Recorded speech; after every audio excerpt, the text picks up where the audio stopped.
Сүз, предмет һәм төшенчә. Ни өчен без шулай атыйбыз? Сөйләшкәндә без сүзләр белән сөйләшәбез. Аларны сөйләмдә кулланабыз. Шуңа күрә сүз ул тел берәмлеге. Сүзгә без мәгънә салабыз. Ул төшенчә белдерә. Грамматистлар яки галимнәр аларны грамматик яктан теге яки бу төркемнәргә дә бүлеп карыйлар. Ләкин һәр сүз артында нинди дә булса аңлатма, мәгънә ята. Әгәр дә сүзләр мәгънәгә ия түгел икән, димәк, без аны чын сүз, сөйләмдә куллану берәмлеге дип файдалана да алмыйбыз. Шуңа күрә сүзләр сөйләм калыбында төрле үзенчәлекләргә ия булалар.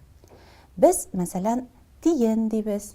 Тиен дигәндә, әгәр дә сүзне үзен генә кулланабыз икән, һәр кеше күңеленә якын булган бер төшенчәне, предметны, ягъни бу очракта үзенә якын булган сүзне, аңлатманы күз алдына китерә. Тиен ул җәнлек, урманда яши, бер агачтан икенче агачка сикерә. Ләкин тиен дигән сүз кешеләр сөйләм телендә исә акча берәмлеге функциясендә башкара башлаган, чөнки вак акчаларны да без тиен дибез. Миңа сумнар түгел, тиеннәр генә бир дигән төшенчәне дә әйтә алабыз. Әмма элегрәк әлеге тиен дигән төшенчә хәтта тиеннең, ягъни җанварның тиресен дә аңлаткан. Һәм шуның нигездә без түләү, сату алу вакытында, сәүдә иткән вакытта аның белән исәп-хисап та алып барганбыз. Төшенчәләр бер үк сүз белән аңлатылырга мөмкин. Ягъни бер төшенчәне берничә сүз күрсәтә ала. Мәсәлән, без кеше дибез. Ләкин әдәби телдә, сөйләм телендә, язма әдәбиятта адәм дигән сүзне күрергә мөмкин. Мәкалләрдә, әйтемләрдә инсан дигән сүздә очрый. Ләкин кеше дигән төшенчә әлбәттә күбрәк кулланыла. Шул ук вакытта, төшенчә белдергән вакытта без бер үк тел берәмлегендә булган, бер үк телгә караган формаларны күрсәтә алабыз. Бер үк әйбер, әмма төрлечә аңлатыла. Мәсәлән, җиһан дибез, галәм, җир йөзе дибез. Бу төшенчә. Шул ук вакытта һәрберсе аерым сүз. Шуңа күрә төшенчә ул сүзгә бәйле булмый. Һәр сүз теге яки бу телдә барлыкка килә. Сүз булсын өчен, әлеге телдә сөйләшүче кешеләр бу сүзләрне аңларга тиеш булалар һәм әлбәттә аның артында нинди мәгънә йөртүне, нинди мәгънә булуны исләрендә сакларга тиеш. Әгәр дә кешегә сүз икәнен без үзебезчә сүз дип аңлатабыз, әмма аны башкалар аңламый икән, моны тулы хокуклы сүз икән әйтә алмыйбыз. Шуңа күрә сүз ул төрле авазлар җыелмасыннан тора. Авазлар исә теге яки бу телдә кайсы тел безгә бу очракта, әгәр дә мәсәлән безгә татар теле кирәк икән, татар телендә кулланыла торган авазлар җыелмасыннан торырга тиеш һәм татар телендә шушы сүз артында ниндидер мәгънә ятырга тиеш.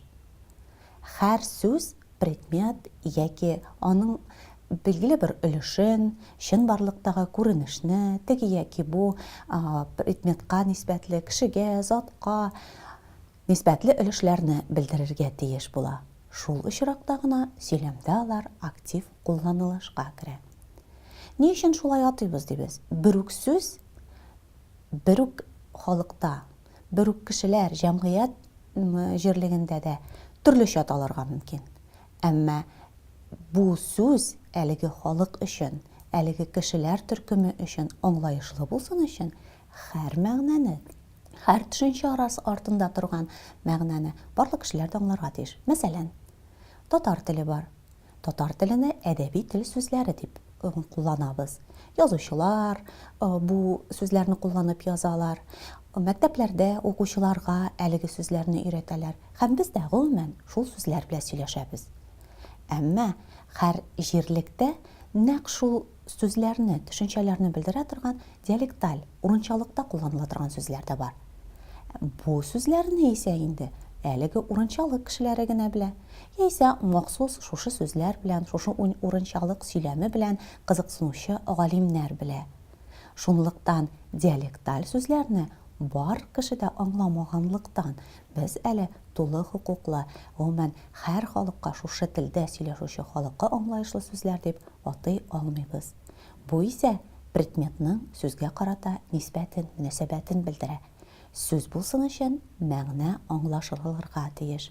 Аңлашылмаган сүзләр белән сөйләү әңгәмәдәшкә кызык түгел.